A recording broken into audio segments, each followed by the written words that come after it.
जय श्री कृष्णा दोस्तों, स्वागत है आप सभी का हमारे YouTube चैनल डिवाइन योगी पे। दोस्तों, इस दुनिया में अगर कोई सबसे बड़ा सत्य है तो वह हमारी मृत्यु, जिसे कोई चाहकर भी टाल नहीं सकता। आपने देखा होगा, जब भी कोई इंसान इस दुनिया को छोड़कर जाता है तो उसके शव का अंतिम संस्कार किया जाता है और उसके शव को जला दिया जाता है। लेकिन क्या आपने कभी सोचा है कि परिजनों के अंतिम संस्कार के बाद उस मृत आत्मा के साथ क्या होता है? तो आइए आज हम इस वीडियो में उसी के बारे में जानेंगे। गरुड़ पुराण में बताया है कि मृत्यु के बाद यमलोक से 2 यमदूत सिर्फ 24 घंटों के लिए आत्मा को ले जाते हैं। इन 24 घंटों में परिजन उसके शरीर का अंतिम संस्कार और अन्य कर्म करते हैं। आत्मा को तब तक यमलोक में उसके द्वारा किए गए कर्मों को दिखाया जाता है। उसके बाद यमदूत आत्मा को वापस उसके घर छोड़ देते हैं। उसके बाद 13 दिनों तक आत्मा अपने परिजनों के बीच रहती है। उसके बाद फिर से आत्मा यमलोक के लिए रवाना हो जाती है। इसी बीच आत्मा को 3 अलग अलग मार्ग दिखाए जाते हैं।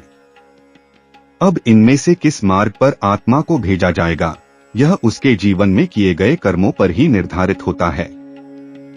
दोस्तों, पहला मार्ग अर्ची मार्ग यानी देवलोक की यात्रा का मार्ग माना जाता है। दूसरा मार्ग धूम मार्ग है, जिसे पितृलोक का मार्ग बताया गया है। और तीसरा मार्ग उत्पत्ति विनाश कुमार मार्ग, जो कि नरक की यात्रा के लिए होता है।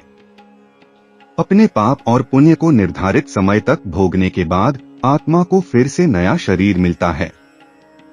इतना ही नहीं, मृत्यु के बाद जीवात्मा को यमलोक के मार्ग में कई प्रकार की बाधाओं का सामना करना पड़ता है।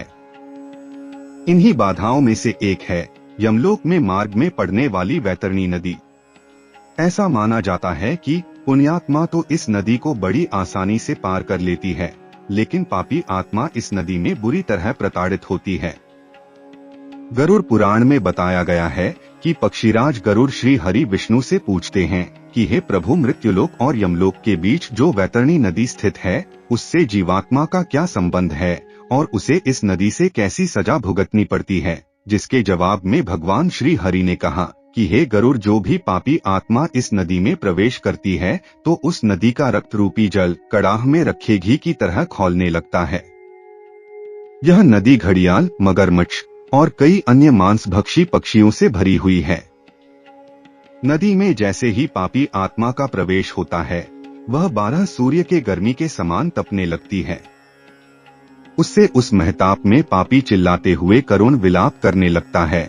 जब ताप उसे बर्दाश्त नहीं होता, तब वह दुरात्मा रक्त रूपी जल में डुबकी लगाने लगती है। दोस्तों, जिन लोगों ने अपने जीवन में पाप किए होते हैं, उन्हें नरक भेजा जाता है। वही जो अच्छे कर्म करते हैं, उन्हें स्वर्ग की प्राप्ति होती है। बुरे कर्म करने वालों को नरक में दंडित किया जाता है। वही अच्छे कर्म करने वालों को स्वर्ग में सभी तरह की सुख सुविधाओं के साथ रखा जाता है। गरुड़ पुराण में बताया गया है कि जिन आत्माओं को स्वर्ग में स्थान मिलता है, उन्हें यमराज स्वयं अपने भवन से स्वर्ग के द्वार तक छोड़ने जाते हैं, जहां अप्सराएं उनका स्वागत करती है।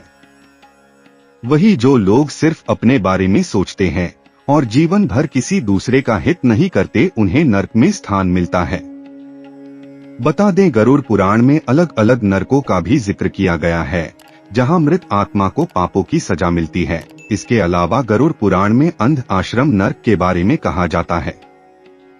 यह नरक उन पति पत्नियों की आत्माओं के लिए है जो अपने साथी को केवल लाभ व उपयोग के एक वस्तु समझते हैं। इस नरक में उनकी आत्माओं को मारा जाता है। यह सिलसिला बहुत तेज गति से चलता है। वही तमिश्रम नरक में उन लोगों को भेजा जाता है जिन्होंने अपने जीवन में दूसरों की संपत्ति हड़प ली होती है। यहाँ उन्हें तब तक मारा जाता है जब तक कि बेहोश न हो जाएं। दोबारा होश में आने के बाद उन्हें फिर से इसी तरह लहूलुहान किया जाता है। यह सिलसिला तब तक चलता है जब तक कि सजा का समय समाप्त न हो जाए। बता दे, कुंभीपाकम नरक में शिकारी लोगों यानी उन लोगों की आत्माओं को लाया जाता है जो अपने शौक के लिए जानवरों की हत्या करते हैं। यहाँ उनके इस कर्म की सजा में उन्हें खौलते तेल में उबाला जाता है। दोस्तों, वही असितापत्रम नर्क में वह लोग आते हैं जो अपने कर्तव्यों से मुंह मोड़ते हैं, जिम्मेदारियों से भागते हैं। इस नर्क में उन लोगों की आत्माओं को फेंका जाता है। यहाँ लाकर उन्हें तब तक चाकुओं से छलनी किया जाता है जब तक कि वे बेहोश ना हो जाएं। गरुड़ पुराण में कला सूत्रम नर्क के बारे में बताया गया है कि यहाँ उन आत्माओं को लाया जाता है जिन्होंने अपने जीवन में कभी बड़ों का आदर सम्मान नहीं किया। इस नर्क में बुरे कर्मों की सजा देने के लिए अधिक गर्मी में तब तक रखा जाता है जब तक कि उनकी सजा की सीमा समाप्त नहीं हो जाती। दोस्तों, आज आपने संक्षिप्त में जाना कि अंतिम संस्कार के बाद आत्मा के साथ क्या क्या होता है। इसके साथ ही आपने देखा कि आत्मा को किस हिसाब से स्वर्ग या नर्क में स्थान मिलता है। आज की यह वीडियो आपको कैसी, कमेंट करके जरूर बताएं। और अगर आपने हमारे चैनल को अभी तक सब्सक्राइब नहीं किया है तो जल्दी से सब्सक्राइब कर लीजिए। जय श्री कृष्णा।